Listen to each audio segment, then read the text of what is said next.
ঘূর্ণিঝড়ের বিষয়ে জানাতে পটুয়াখালীর খেপুপাড়া থেকে যোগ দিয়েছেন সহকর্মী আলামিন হোসেন।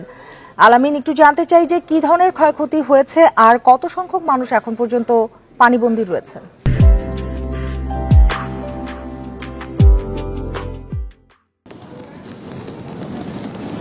আপনি জানেন যে প্রায় ৪৮ ঘন্টা ধরে এলাকাতে বিদ্যুৎ নেই, অতএব কি পরিমাণ মানুষ এই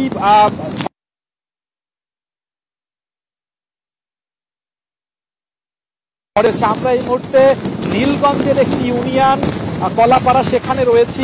আমি যেমনটা প্রথম থেকে বলতেছিলাম যে আন্ধারমানিক যে নদীটি রয়েছে যেটি বঙ্গোপসাগরে মিলিত হয়েছে, সেখানকার একটি বাঁধ ভেঙে এই পুরো এলাকা কিন্তু প্লাবিত হয়েছে। আপনি নীলগঞ্জ এলাকা দেখতে পাচ্ছেন, অর্থাৎ পানিতে থই থই এবং বাতাসের গতি এত বেশি যে আমরা আমাদের সহকর্মী আরিফুর রহমান জুয়েল দেখানোর চেষ্টা করছেন যে আমরা কিন্তু এখনো ঠিকমতো ভাবে দাঁড়াতে পারছি না। প্রচন্ড রকম ভাবে বাতাস বইছে, তীব্র গতিতে বাতাস বইছে। আপনি যেটি দেখতে পাচ্ছেন, গতকালকে আমরা এই এলাকাতে আসছিলাম, তখন এটি ছিল আসলে একরকম ফসলের মাঠ, এখানে কোনো পানি ছিল না। কিন্তু এখন আদতে দেখে আসলে বোঝার উপায় নেই যে এটি সমুদ্র, নদী নাকি ফসলের মাঠ ছিল।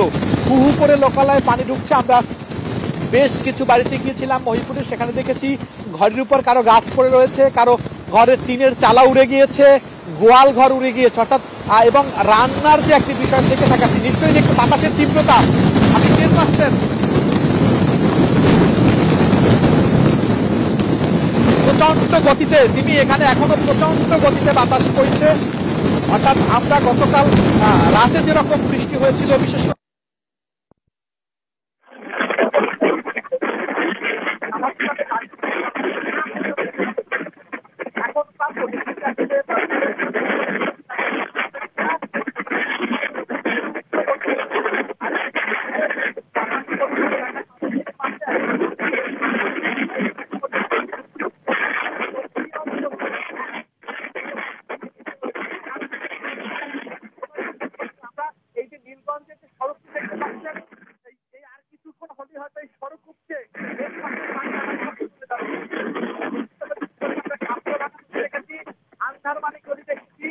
সেখানে স্বাভাবিক সময়ের যে পানির উচ্চতা সেটা অন্তত 5 ফিট বেশি, অর্থাৎ বিপদ সীমার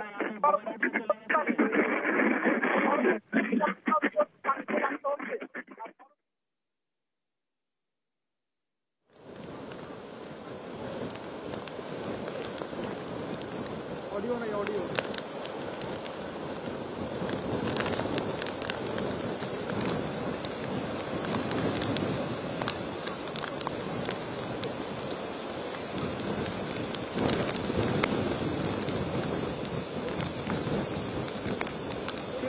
ঘূর্ণিঝড়ের বিষয়ে পরবর্তী পরিস্থিতি বিষয়ে পটুয়াখালী থেকে জানাচ্ছিলেন আলামিন হোসেন। এবার চলে যাচ্ছি নোয়াখালীতে, সেখান থেকে রিমাল পরবর্তী যে ক্ষতিগ্রস্ত ক্ষয়ক্ষতি হয়েছে সে বিষয়ে জানাতে যোগ দিয়েছেন আমাদের আরেক সহকর্মী খালেদ রায়হান, তিনি আছেন নোয়াখালীতে। খালেদ রায়হান, একটু জানতে চাই, যেমনটি পটুয়াখালী থেকে আমরা দেখছিলাম যে তীব্র বাতাস বইছে এই মুহূর্তে এবং অনেক এলাকা, বিস্তীর্ণ এলাকা প্লাবিত হয়েছে। নোয়াখালীর এই মুহূর্তে পরিস্থিতি জানাবেন এবং কত এলাকা প্লাবিত হয়েছে?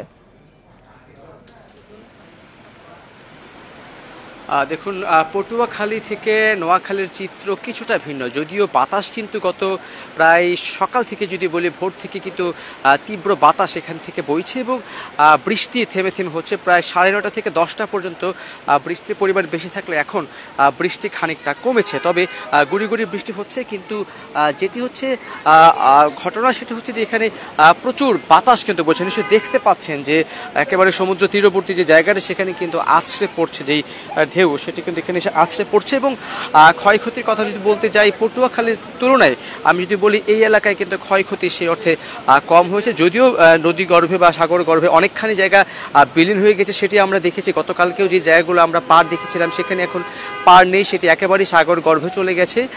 কিন্তু গতকালকে দুপুর থেকেই যখন জোয়ারের পানি বাড়তে শুরু করেছিল তখনই আমরা দেখেছিলাম যে বিভিন্ন এলাকা প্লাবিত হয়েছে। এখানেও কিন্তু সকাল থেকে আমরা দেখছি যে একেবারে তীরবর্তী যে জায়গাগুলো রয়েছে সেই জায়গাগুলো প্লাবিত হয়েছে। যদিও এখানকার মানুষজন একেবারেই আশ্রয় কেন্দ্রে যেতে আমরা তাদেরকে একেবারেই অনীহা তাদের মধ্যে দেখেছি, যদিও এই বড় পরিমাণের কোনো সমস্যার কথা এখন পর্যন্ত আমরা বা হতাহতের তথ্য এখন পর্যন্ত আমরা পাইনি। তবে রাস্তায় আমরা যখন এখান থেকে প্রায় 50 কিলোমিটার ভিতরে মাইজদি এলাকায় ছিলাম, তখন আমরা আসার পথে দেখেছি সকালবেলা যে বেশ খানিক জায়গা জুড়ে কিন্তু গাছপালা উপড়ে পড়ে গেছে, কিছু কিছু টিনের চালা উড়ে গেছে। তবে তুলনামূলকভাবে আমার সহকর্মী আলামিন যেমনটি জানাচ্ছিলেন, তার চেয়ে কিন্তু তুলনামূলকভাবে অনেকটা কম এই এলাকার ক্ষতিগ্রস্ত কথা যদি বলতে চাই। আসলে এখানে প্রভাবটি পড়েছে, তবে সেই অর্থে একটু কিছুটা কম প্রভাব পড়েছে, তবে প্রভাব পড়ছে। আমি যদি বলি যে এখনো কিন্তু বেশ বাতাস বইছে, এবং আমি আমার সহকর্মী দ্বারা একটু এই পাশটি দেখানোর চেষ্টা করি। আসলে এই যে জায়গাটি রয়েছে, এই জায়গাগুলোতে কিন্তু সাধারণত এত জলাশয় বা পানি থাকে না। এটি কিন্তু যেই প্রভাব, সেই প্রভাবের কারণে যে পানি বেড়েছিল, সে পানি এই সকল লোকালয়ে কিন্তু প্রবেশ করছে, এবং এই যে জায়গাগুলো রয়েছে খালি জায়গা, শুকনো জায়গা ছিল, সেগুলো কিন্তু গতকালকে থেকে প্লাবিত হতে শুরু করেছে।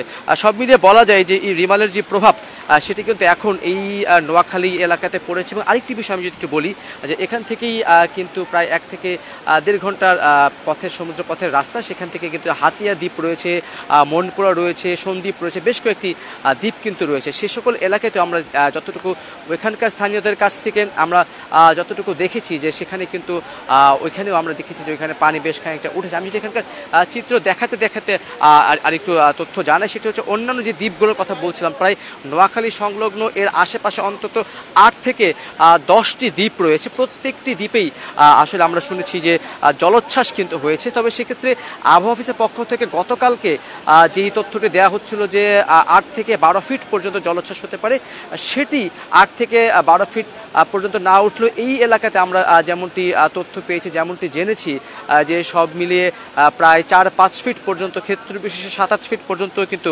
জলোচ্ছ্বাস হয়েছে, পানি কিন্তু উঠে এসেছে এবং পানি কিন্তু এখনও প্রবেশ করছে। আসলে এই জায়গাটিতে খানিকটা বৃষ্টি হওয়ার জন্য আমরা খুব বেশি বাইরে এসে দেখাতে পারছি, তবে সমুদ্র যে উত্তাল অবস্থায় রয়েছে সেটি নিশ্চয়ই আপনি ক্যামেরায় আমরা দেখাতে সক্ষম হচ্ছি, যে সমুদ্র উত্তাল অবস্থায় রয়েছে। এবং যে পাড়ের যে ভাঙন, সকাল থেকে আমরা দেখেছি যে কয়েক কিলোমিটার এলাকা জুড়ে কিন্তু বিভিন্ন জায়গা থেকে পাড় ভাঙতে ভাঙতে ভেতরের দিকে আসছে।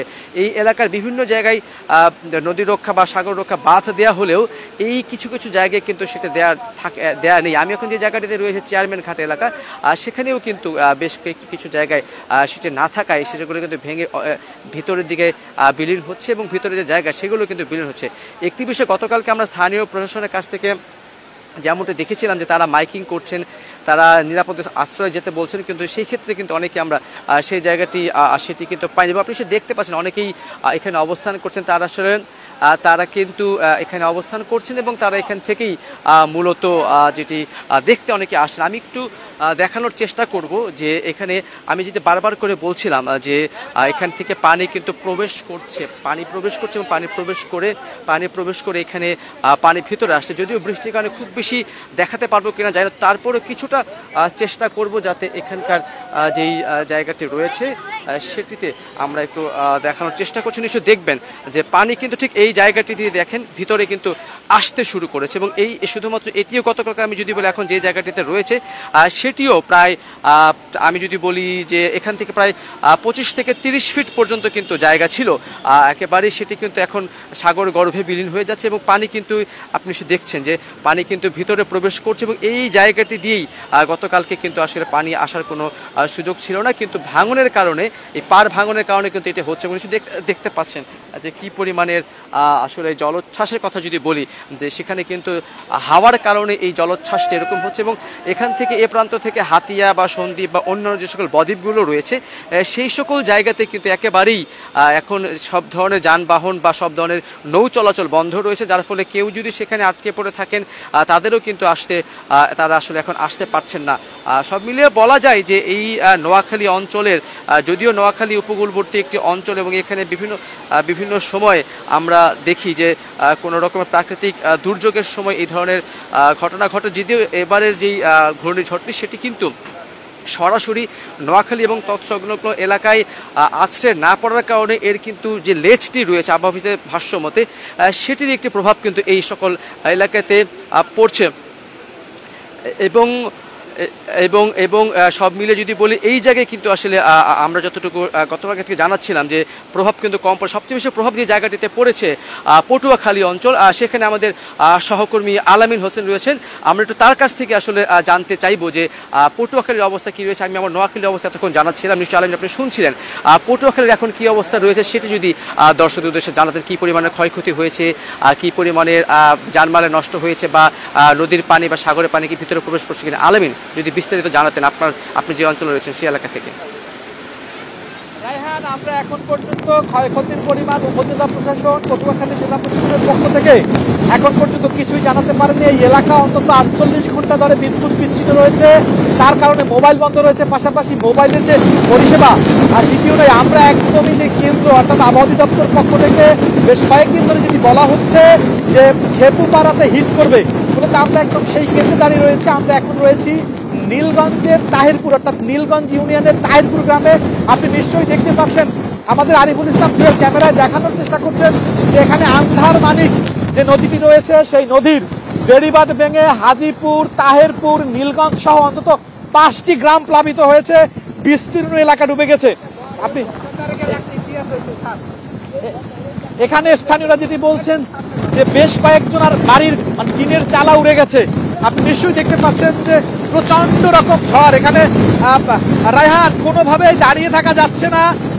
বাতাসের তীব্রতা এত বেশি যে আমরা ধারণা করছি সেটি ঘন্টায় 100 থেকে 110 কিলোমিটার বেগে প্রবাহিত হচ্ছে।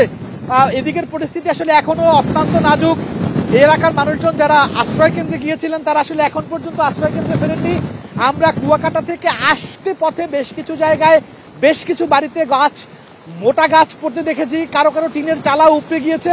আমরা যেমনটা বলছিলাম যে এই নীলগঞ্জে যে আন্ধারমানিক নদী রয়েছে সেই আন্ধারমানিক নদীর যে জায়গাটি সেইখান থেকে সেই বেড়িবাঁধ ভেঙে যাওয়ার কারণেই বিস্তীর্ণ এলাকা প্লাবিত হয়েছে। আপনি নিশ্চয়ই দেখতে পাচ্ছেন যে এখন ফসলের মাঠ ডুবে গিয়েছে। এখানে কারো মাছ চাষ করা ছিল সেটি আসলে এই বন্যার পানিতে অর্থাৎ এই ঘূর্ণিঝড়ের যেই জলোচ্ছ্বাসের কারণে সেটি আসলে ভেসে গিয়েছে, এরকম একটি কথা এখানকার স্থানীয়রা যেটি বলছেন। এখনো কিন্তু তীব্র গতিতে বাতাস বইছে। আমি জানি না জুয়েল আসলে কতটা আপনি যদি একটু গাছের পাতা বা দেখলেই বুঝতে পারবেন যে কি পরিমাণ গতিতে। স্বাভাবিকভাবে একজন মানুষ এখানে আসলে কোনোভাবেই দাঁড়িয়ে থাকা যাচ্ছে না, শুধু শন শন করে শব্দ হচ্ছে। আর আপনি যেমনটা বললেন যে গেল 48 ঘন্টা ধরে এই এলাকাটি বিদ্যুৎ বিচ্ছিন্ন রয়েছে, পাশাপাশি মোবাইল নেটওয়ার্ক যেটি সেটিও আসলে বিচ্ছিন্ন রয়েছে, যার কারণে ক্ষয়ক্ষতির পরিমাণ কি পরিমাণ ক্ষতি হয়েছে তারা আত্মীয় স্বজন যারা আসলে দূরে রয়েছেন, বিশেষ করে দুর্গম এলাকাগুলোতে বা চরাঞ্চলে যে সমস্ত আত্মীয় স্বজনরা রয়েছেন তারা কোন অবস্থায় রয়েছেন, কি অবস্থায় আছেন সে বিষয় সম্পর্কে সুস্পষ্ট কোনো বক্তব্য আসলে এখন পর্যন্ত কেউ দিতে পারেন নাই। এর বাইরে গতকালকে রাঙ্গাবালী উপজেলাতে একজন জেলে ভেসে গিয়ে মৃত্যুবরণ করেছেন, সেই খবরটুকু একজনের প্রাণহানির খবর এই জেলায় আমরা পেয়েছি। এর বাইরে রাঙ্গাবালির কথা যদি বলি সেখানের অবস্থাও খুব খারাপ। নীলগঞ্জের কথা তো বললামই, এখানে বিস্তীর্ণ এলাকা পানিতে তলিয়ে গেছে, অর্থাৎ পানিতে টইটুম্বুর হয়ে গেছে।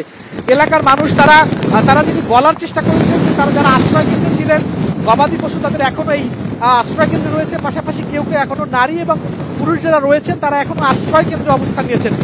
এই আমাদের এই পাশটা এটা হচ্ছে তাহিরপুর গ্রাম। এই তাহিরপুর গ্রামে অন্তত 10 থেকে 12টি ঘরের চালা উড়ে গিয়েছে। আমরা এখন পর্যন্ত সেই সমস্ত ক্ষয়ক্ষতির যে বিবরণ স্থানীয়রা যেটি দিয়েছেন, কিন্তু প্রশাসনের পক্ষ থেকে আমরা আসলে কারোর সঙ্গে এখন পর্যন্ত যোগাযোগ করতে পারিনি। তবে বেলা যতটাই বাড়ছে বাতাসের তীব্রতা কিন্তু তত বাড়ছে। সকালের দিকে আসলে এত বেশি বাতাস এবং ছিল না। স্বাভাবিকভাবে আমরা যদি খাপড়াভাঙা নদীর কথা বলি, আমরা যদি আন্ধারমানিক নদীর কথা বলি, সেই নদীগুলো আমরা দেখেছি।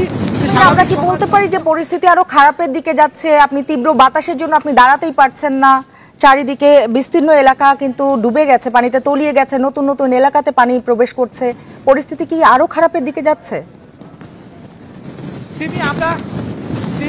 আমরা টোটাল উপকূল বিধ্বস্ত হয়েছে। অর্থাৎ আমরা যদি পটুয়াখালী জেলার এই কুয়াকাটা কিংবা কলাপাড়া উপজেলার কথা বলি, এই টোটাল এলাকায় কিন্তু বিস্তীর্ণ এলাকা সম্পূর্ণভাবে তলিয়ে গেছে।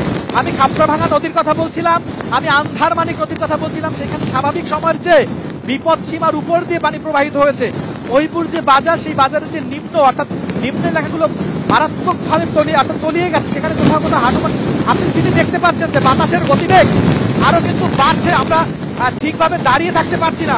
এবং সমুদ্রের কথা যদি বলি এখান থেকে 4 কিলোমিটার দূরে সমুদ্র। সেই সমুদ্র এত বেশি উত্তাল যে সেখানেও কেউ থাকতে পারছে না, অর্থাৎ সমুদ্রের লাগোয়া যে দোকানপাট সেই দোকানপাটগুলো বন্ধ রয়েছে। এখানে আপনি নিশ্চয়ই শুনতে পাচ্ছেন সিমি যে বাতাসের যে আওয়াজ, অর্থাৎ যে গতিতে বাতাস আমাদের আমরা দাঁড়িয়ে থাকতে পারছি না। আন্ধারমানিকের নদীর কথা বলছিলাম, সেখানে বিপদসীমার উপর দিয়ে পানি প্রবাহিত হয়েছে এবং বেশ কয়েকটি জায়গায় গতকালকে উপজেলা জেলা প্রশাসনের পক্ষ থেকে, পটুয়াখালী জেলা প্রশাসনের পক্ষ থেকে বলা হয়েছিল যে পানি উন্নয়ন বোর্ডের 1300 কিলোমিটার বাঁধ রয়েছে, সেই বাঁধের অন্তত 10টি জায়গা ঝুঁকিপূর্ণ।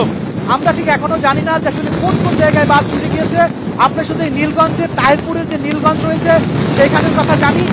সেইখানে আমরা এখন পর্যন্ত একটি বাঁধ, সেখান থেকে সেই বাঁধ ভেঙে এই বিস্তীর্ণ এলাকা হাজিপুর, তাহিরপুর, নীলগঞ্জ অন্তত 5টি গ্রাম প্লাবিত হয়েছে এবং সেই সমস্ত মানুষজন সেখানে তারা পানির নিচে রয়েছে। সিমি, আমরা আর এখানে দাঁড়িয়ে থাকতে পারছি না, বাতাসের তীব্রতা বাড়ছে। সিমি,